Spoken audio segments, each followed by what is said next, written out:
go to the gym because you don't want to be a loser, but then you're stuck with bad gun carrying options? Like a loser? What is this? A gun girdle? A waist purse? And don't even get me started with the stupidly slow draw times. There must be another way. And now there is with Arrowhead Tactical Apparel. Yeah! Introducing the way to carry in gym shorts with your regular concealed carry setup. From small guns to full-size guns, the internal belt allows you to wear athletic clothing for an athletic gun. With Arrowhead Tactical Apparel, you could do all the athletic things that you couldn't comfortably do before, like tie your shoes, run with the dogs, rescue an idiot from the bottom of a well. What's up, girl? What's going on? What's going on? Is Chavez stuck in the well? Wait a minute, what? What are you saying? Cletus got the fit? Cletus got the fit? Where? Where? Assist your peers through personal development, and much more. This is perfect for anyone who likes wearing athletic clothes who knows how annoying and unsafe it is to carry with an elastic waistband. And guess what? There's options. There's shorts. And if you're weird and don't like shorts, there's joggers. Or joggers, but more. You can even get yourself set up with something sweet like a hoodie or a shirt. They even make their own holsters. There's lots of styles to choose from, with options for both men and women, so everyone can be comfortably prepared. But wait, there's more! Use code REGULARGUY to save on anything in their store. I hear they do some cool sales every once in a while too. Remember to tell them I sent you, because if you want to dress and carry comfy too, Arrowhead Tactical Apparel is for you. So today we're going to talk about an optic that I personally view to be severely misunderstood, and this is for a couple of reasons, honestly. The first one is the simple fact that, man, just good lord, if you start looking through YouTube videos that are on this, just across the board, and you can go back over 10 years, there's just a whole lot that is spoken on these optics that have very little understanding over why things are the way that they are. And the other half of it is just guys that just don't shoot a lot, that have that little understanding, that'll just sit there and look at the optic, press a couple of buttons, go over some features that they figured out themselves, because let's just face it, none of these people actually read an instruction manual in their lives, continue to not understand what the optic is made for, comment on the low battery life, and comment on the fact that the reticle is fuzzy, pad out the runtime to the video to 10 minutes so they can fully monetize it and then call it good. So today we are going to address that, well, the optic itself, and why things are the way that they are. In addition to the fact that we're going to sit there and talk about a lot of the minutia that you can dig into, and why this is quite possibly the best offensive reticle that has ever been put into an optic with the feature set that it has, probably on planet Earth.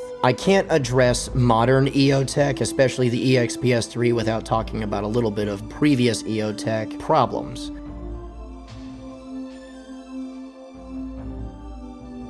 Now, up until 2012, you had a series of issues that these optics ran into, and these all really have to do with a central thing, and that's the laser emitter that is inside of the optic that's shooting itself into a diffuser, rather than an optic that uses an LED as its method for projecting a reticle on screen. Now, this requires significantly more power than LED-related anything, to such a point where there's a lot of optics, even back then, that would have battery life measured in years, plural, versus an optic that at its best would get you 600 hours, maybe 800 if it spent way more time not being used than being used. And in addition to this, you have significantly more annoying issues. For instance, the older battery covers that were straight in line with the receiver would start running into contact issues, leading to reticle flickering problems. In addition to that, lens delamination issues. And then you would have invasive moisture issues, where much like a lot of handgun closed emitter optics today, you would have moisture getting inside of the optic body in which you can't do anything about it, and after a certain point makes the optic basically useless. And then you had enormous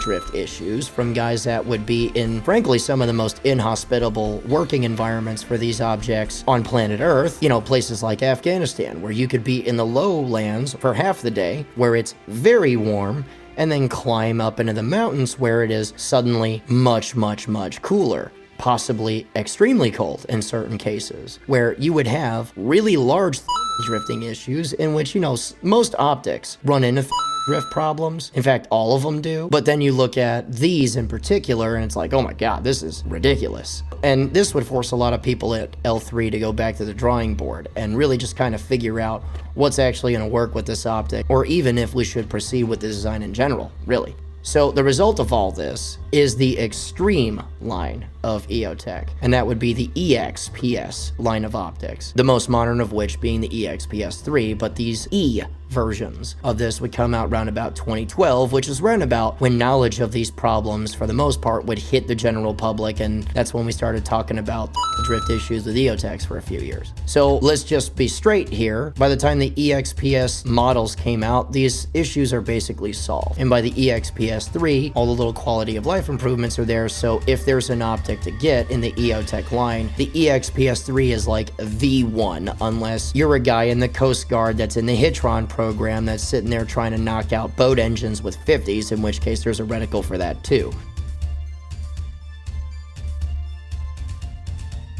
So now that we've arrived here, let's go ahead and actually talk about the optics themselves in their modern iterations that have essentially been over these issues for long periods of time. Let's talk about why you would use them, where you would use them, and where they're the most effective. First things first, let's just talk about the things that I have a tendency to gravitate to. All of the feature set in the world is great if your turrets are inaccurate, and if your parallax is trash, you don't have an optic that's useful in the first place. Now, first of all, the turrets themselves are mathematically accurate, although on occasion, especially with really used optics, especially in really unforgiving environments, they have a tendency to squish, so you really gotta listen for the clickovers. But still, the math is there, the math works, and it is solid in that regard. As far as parallax goes, this is simply the best in class. There isn't a better optic on planet Earth that has better parallax than this. Now, this has to do in large part to the reticle design itself and the laser emitter that's shot into a diffuser that then projects itself on screen. This idea was more or less taken from fighter jet HUDs because L3 is involved in things like that, and they just kind of noticed, well, with their night vision on, you don't have any of the blooming issues that you have to deal with in LED emitted systems, which causes significant problems for people in that space. So why not just downscale this to a rifle optic, and frankly, there you go. The emitter itself, with a little bit of the electronics protection stuff that goes on with that, has to do mostly with its excellent parallax. So a lot of times people hear this and they say, okay, well, how bad could it be? Well, frankly, it can be really bad if you actually look at certain studies that were conducted, for instance, by Green Eye Tactical, that took a look at modern optics and measured them all together at distances like 25, 50, and 100 yards. Now, at 25, you expect greater parallax and that sort of thing. But with EOTECH, as a for instance, we're looking at a 1.5 to 2.5 minute shift at 25. I forget exactly the numbers. That sounds significant, because it is. But the issue with that is that if you went to, for instance, the Trigicon MRO, which had a staggeringly bad, like 15-minute shift at that distance, or the Aimpoint T1 in that particular case, which had like an 11-minute shift, and then the T2, which was significantly better, that ended up with a 2.5 to 3 minute across the board, meaning at all of these distances. This can be quite big as far as your shift at these particular distances. Now, at 25 is like a 2.5 or a 3 minute shift really that big of a deal? No, it's not. But then when you back up to 100 yards, where the shift is barely discernible, meaning basically zero for the EOTECH, and still at like a 2 to 2.5 for the Aimpoint T2, while this isn't that big of a deal, you still have a distance of about this far as the overall shift is concerned. That's significant if you're trying to take a low probability shot at that distance, because you have a dude at 100 and all he has exposed is this and a rifle attached to his face. A 2.5 inch difference on a low probability shot like that versus essentially zero, because you're in a goofy position, because you're not trying to expose a whole lot and still take this shot, is enough to where the perception of the person that is using it is affected quite a bit by this. Like, for instance, there are quite a few times that I've taken shots at the standing at 50 yards, right? And I'm trying to move a little bit faster because I have 10 rounds to fire, as a for instance. And based off of the enormous amount of experience that I have with regular LED red dots,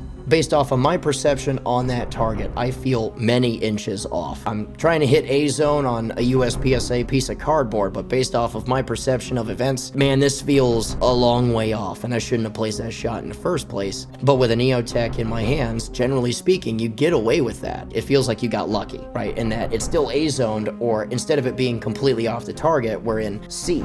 It just turns itself into little perspectives like that. Or, you know, just based off of certain perceptions that you have, it's the gun is suddenly more accurate, when in reality, all you're dealing with is very, very little parallax shift. And that is because the EOTECH in and of itself is best in class. This has everything to do, again, with that emitter. Now, that said, those are essentially like the biggest things to me.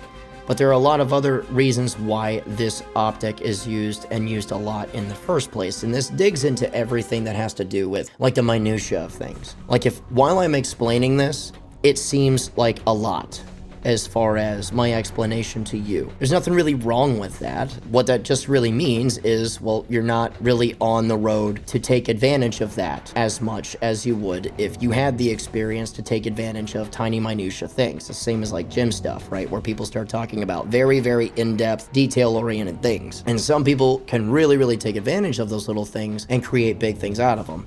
And some people just need to have like solid technique, right? It's the same concept. And this isn't a dig at anybody, honestly, this is just frankly the truth. Today's video is sponsored by the Sonoran Desert Institute. Have you ever thought about making a living in the firearms industry? If you enjoy gun repair, ballistics, learning about firearms, the Sonoran Desert Institute might just be a good fit for you. To find out more about SDI, visit sdi.edu. Use the link in the description down below, or call 480-999-4767 today. And now back to the video.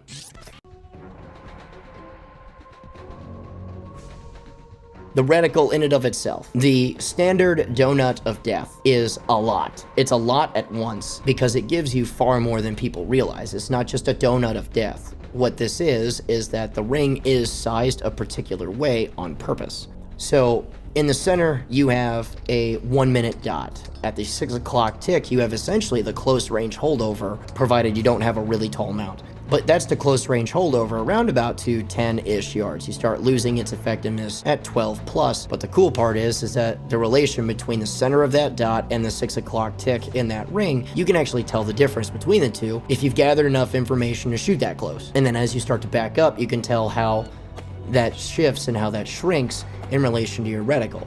So you always have a really good reference as far as pulling that data, provided that you've collected that data and visually seen where the impact is at various distances in relation to your zero. Never mind the fact that the 3 and 9 o'clock guys are basically the hold that you would need for a vehicle traveling about 30-35 miles per hour, which is the fastest speed that most vehicles can get up to in an instant almost from still. So for instance, if you're of the type that has this kind of job where you have to worry about squirters coming out of a target area or coming into a target area, generally speaking, around about 35 miles an hour is a pretty good hold. That gives you a colossal amount of information if you start replaying the scenarios over and over. Never mind the fact that you can extrapolate certain things to where if a target's in a dead sprint, you have that reference to use if you're at certain distances, and you can pull a lot of data from that. Also, aerial weapon shooting, if you have to put a target in lag, which is really hard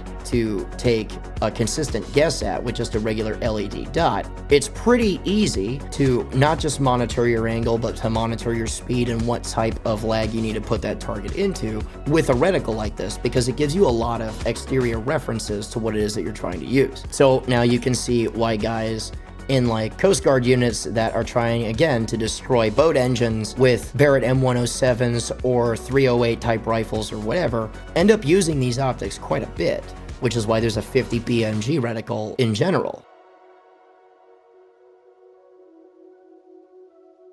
So you can tell that there's a lot of utility in an optic like this. And notice how I haven't even gotten into vision yet. Now, Again, as far as vision is concerned, because of the laser emitter, this is simply best in class because of also the compounding feature of very, very minimal parallax, which just helps you out as far as light transmission, what you perceive as far as the reticle is concerned. And then also, we have to understand that vision settings on just about any optic is sort of a misnomer. The vision setting is just the optic turned to low.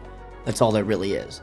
So with this particular optic having a vision button, all that really is a hotkey to your lower setting. I've heard it spoken of before to where this is sort of a disadvantage because if the optic turns off, it has memory for where you set it for the low light or day settings, but it doesn't have memory for the vision settings, and that if you press it, it's already set to extremely low, and that can cause a few issues as far as different light conditions and that sort of thing. Generally speaking, I disagree with this vehemently in that most of the time, if you are passive shooting in the first place, you're outside, it's pretty dark. That's why you need vision in the first place. And to have a reticle that cleanly projects itself, meaning it's not just a dot that if you turn really low, you can lose under flash, which you could get quite a bit of if you have an illuminator on to help with target presentation, or even with suppressors, you can get a ton of flash or little sparks shooting at the front end of your gun. And if you're not suppressor equipped and you have a flash suppressor out front only, you get a bunch of sparks. Yeah, I get it. Setting a regular T2 or something like that to low can lose that in those sparks, or it could be a little bit harder to discern. You might want to up the brightness just a little bit, especially in areas that have tons of light pollution, where you have like street lights, interior lights that you can see through the vision, that sort of thing. But the size of the ring on this reticle automatically being set to low and then having the center dot in the middle of it really does help you out because again, you have these references. And again, defaulting to low rather than defaulting to high, especially with an optic that has 30 brightness adjustments to it, is going to help you quite a bit because you can see it overall.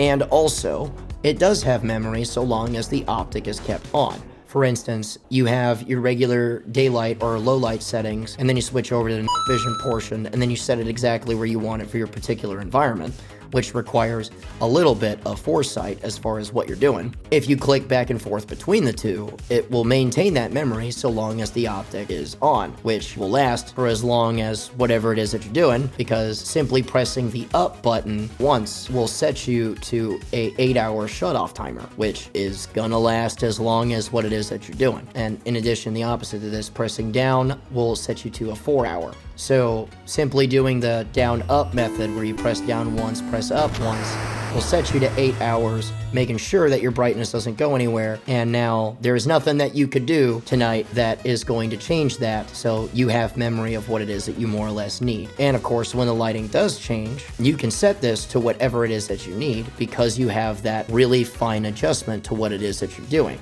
because this is a reticle that's designed to be very sensitive to all of those environmental changes. Small thing too, because it's laser emitted and because the reticle that shoots out is fuzzy, you don't have as much bloom from reticles like this, which really helps out a lot of guys that have astigmatisms.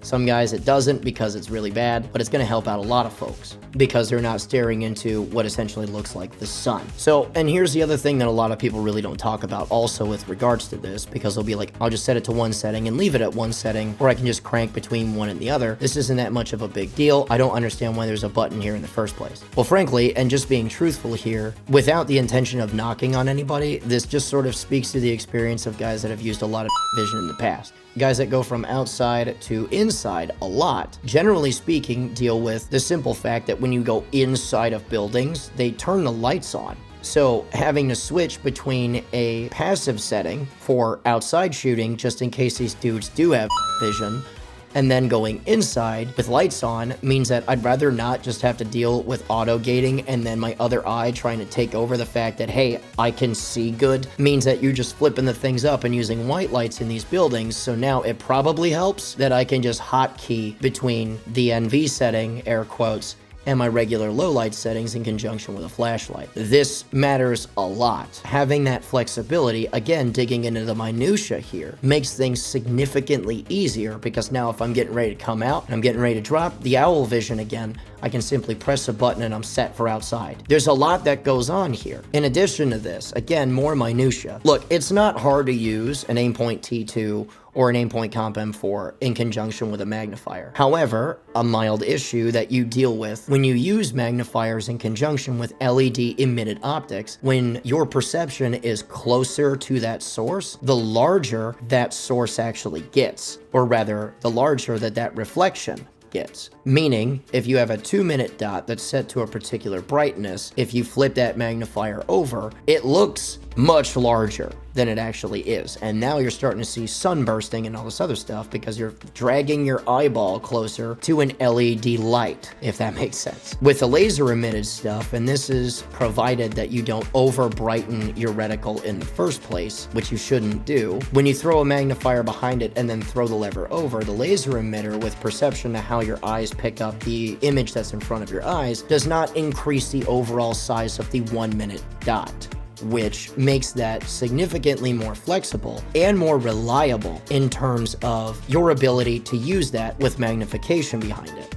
Now look, my eyes are already pretty good, like I have 20/10 vision, they're pretty light sensitive, in that I can dim my stuff way down to where I don't really have to worry about sunbursting ever. It's low enough for me to see well, and I don't have to worry about the overbrightness causing enlargement or artificial enlargement issues. In addition to the fact that, again, if I throw that magnifier over, I can see very well. So the low probability shot that wasn't a big deal for me at 300 is now a joke at 300. Suddenly makes things significantly more sensible when I have to talk about things like the ballistic reticle version of this optic. Now, that exists, and for some, again, on its face, you look at it, and for some, that's really, really busy, until you start thinking about the multi-role aspect that this could carry. And again, because you're not dealing with artificial dot enlargement, I don't have to sit there and mess with brightness settings the second that I flip this guy over, and I still have very, very minimal parallax to basically 0 at 100, which means that what I can see is accurate, even if it's a little bit too bright for my eyes in that particular moment, which generally speaking it isn't, because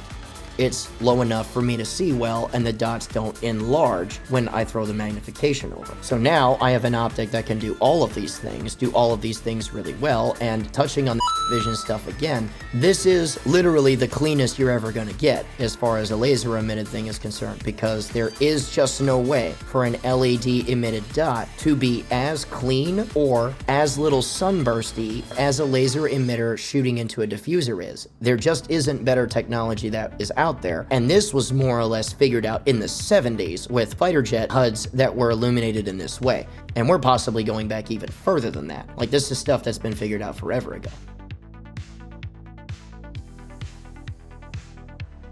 So now we have to talk about things like controls and what that means to you. Now, as far as the controls go, as previously stated, further away from you is dimmer and closer to you is brighter. So as far as keeping the battery on, as far as how long what it is that you're doing is going to be, closer, press 1, right, and you have a 8-hour shut off. Press it once on the lower or the dimmer, and now you have 4 hours. So typically speaking, if what I'm doing is going to last all day, when I take a moment to stop and do what it is that I need to do, simply pressing down 1 and then up 1 makes sure that my brightness goes nowhere and I have 8 hours before the thing just shuts off. In addition to that, as far as feeling for stuff with gloves on, the second you go up in the fencing and you feel a recessed circle, that's where your NV options are. So I don't have to sit here and play with this if I have foreknowledge of what this feels like. Never mind the fact that the individual brightness settings are, well, a lot. There's something like 30 of them, so you can get really finely oriented onto what exactly you need for those circumstances if you're playing that kind of role, or if you have wild differences in brightness on the day, which absolutely does happen, because you can have no cloud cover, really concentrated sun that suddenly gets really cloudy, and now you have to deal with that. Or the various brightness shifts between sun's still up and it's starting to set, and then it sinks behind the trees, and we're not quite all the way dark yet, but it's definitely beyond what would be considered bright outside, and we're starting to transition over into the dark. You have the brightness settings that can keep up with that you can regularly check to make sure that you can see what you're supposed to see. In reality, this thing is quite flexible, and it handles an array of mission sets that just most optics just don't, or don't do very well, even if you try to shoehorn them into it, which certainly you can under certain sets of circumstances. Anybody that has a preference for a particular optic can make it do certain things. This one can simply do all of those things. Now, there are a couple of cons to this, and this mainly, again, has to do with the power requirements that an optic like this simply has, that you can't really get around, because all of its functionality sort of bakes in greater power requirements. The auto shutoff frankly makes or breaks some decision making. Even though there are plenty of workarounds to certain things, there are a couple of things that are just straight up cons with the optic. Number one, there's a lot of people that don't like optics like this for home defense. And I totally get that, right? Because your overall attention is what's going on in the house versus wanting to drag up an optic, press a button, make sure it's on, and then do what you gotta do. I certainly understand that for sure. There's also a lot of cops that I know that legitimately train rather than act like they do, that say things like, well, in something like my patrol car, if I have to react to a shooting like right now, first of all, I'm already in a really bad position because it's a really solid chance I'm getting shot in my car if this is already happening. So that's just a non-starter. And if I somehow get away from being shot in my car, the last thing I want to do is to press a button. Okay, got it. But if it isn't that extreme, if I have to respond right now, grab the rifle, get out of the car and do what I gotta do, again, I have too much stuff to do out here that has nothing to do with the shooting part. I really don't want to have to bake in now having to press a button for it. So anything that requires that speed of response time is not really a niche in which this thing can do well, because you have to dedicate enough software to press a button. That frankly transcends a little bit of the training issue quote that you could have, which makes sense. It does, because even if you're trained really well, guys make mistakes sometimes, man. So I understand that for sure. And under those circumstances, I actually concur. I would rather just have an optic that's on that I keep on, even if I set it to daylight, threw it in the car, and now it's dark, and I'm set to daylight. At least you have a big reference onto what it is that you're trying to shoot at, and then you can turn it down later. The thing is on to start, right? So that makes sense. It makes a bunch of sense. Another thing too is like general infantry use. So here's the thing. It doesn't show up on the IR spectrum, which thankfully that is the case. Otherwise, it would just delete its effectiveness in this realm for about ever. But when you have this optic set to low light settings, meaning in conjunction with your flashlight, for one reason or another, if it's dark outside, you actually see the laser emitter shooting into the diffuser at night. So in other words, it shows a little red hue that you can actually see. Now that's an issue for anybody that has eyes, because if you're trying to stay hidden in a position, if you're trying to guard something really well, and somebody with the naked eye is trying to look through a particular area, this is just one of those little things that can give you up as far as positions are concerned, and that's something I'd just rather not have happen. So I understand that for sure. Never mind the fact that, well, just frankly, if your mission set is literally all day, every day, where you're an engineer that has all of your engineer things to do, or if you're an infantryman that has all of your infantryman things to do, can you work around pressing down then up on a button every once in a while when you have a chance to stop because you're not in constant movement for 8 hours straight? Okay, sure, I got that. It can be worked around, but for some, that's an issue. They would rather just have something like an Aimpoint T2 or Comp M4, take a little bit of the knocking capability, and then just do what they gotta do. That makes a lot of sense to me. And in roles that require the tightest, lightest possible rifle that you could possibly have, for instance, anything that's getting folded up and put into a bag, I'd rather not. I'd rather have an optic that is a little bit smaller, a little bit lighter, and that can just stay on all the time. These are things that are very specific, but they matter in the decision-making process, simply because they are part of the decision-making process. Other than that, how would I categorize the EXPS3? Well, I would categorize it as for someone that has enough skill set and enough dedicated brain power to take advantage of the minutia when the little stuff actually matters versus you thinking it does. Because some people try to buy themselves into skill, and that's not what I'm talking about. What I'm talking about is people that have the skill set to actually take advantage of these little things. Because, for instance, if a 2.5, 3 minute parallax at 100 actually does affect what it is that you're doing, and you have to plan for it, because you could actually shoot that tight at 100, this is for you. This absolutely is for you, because it allows you to collect tons of data and make decisions on the fly that actually affect what it is that you're doing. For instance, if you're the kind of person that thoroughly understands the fact that 416 style upper receivers are raised ever so slightly to the point where you could throw a lower 1/3 optic mount on there and take advantage of the fact that while it isn't as tall, for instance, as a 193 or something similar, it does boost you up just a little bit so that using a lower 1/3 mount adds a little bit of height to bring you a little more upright. And now I can take advantage of not just the reticle, but under vision use, I can understand that I'm boosted up ever so slightly so things are a little more convenient for me. If those are details that matter to you, this is the optic for you. As it stands, or at least at present, having looked at basically everything that is on the market that has to do with this sort of stuff, I cannot find a better offensive reticle on planet Earth. And offensive can mean a great many things for a great many people. But what this turns into for me is that, for instance, yes, home defense is in fact home defense. But if I have my child in the house, I now have to go on offense because I have to get to his room. And anything that's between me and that room is going to get mulched, which means I'm on offense now. So anything that has to do with anything remotely tailoring itself or even tangentially related to offense, this is quite possibly the greatest optic that has ever existed for people that do that. Because not only does it give you a solid optic reticle any time of day under any set of circumstances, what it also gives you is enough little information to give you that little tiny edge that you could have possibly used that under any other circumstance and any other optic would force you to take a guess. And that, ladies and gents, is massively important to not just me, but anybody else that makes this choice, whether or not you're conscious of it. So, that said, guys, if you want to support us through Patreon or our social media outlets, you can absolutely do that. If you want to get more out of it than just supporting us through Patreon, $41 a month can get you as much training as you want, so long as we're not dealing with logistically challenging courses, like for instance a private course or a soft skin vehicle class, which are fairly obvious as to why I don't allow the Patreon guys to take massive advantage of me on that as well.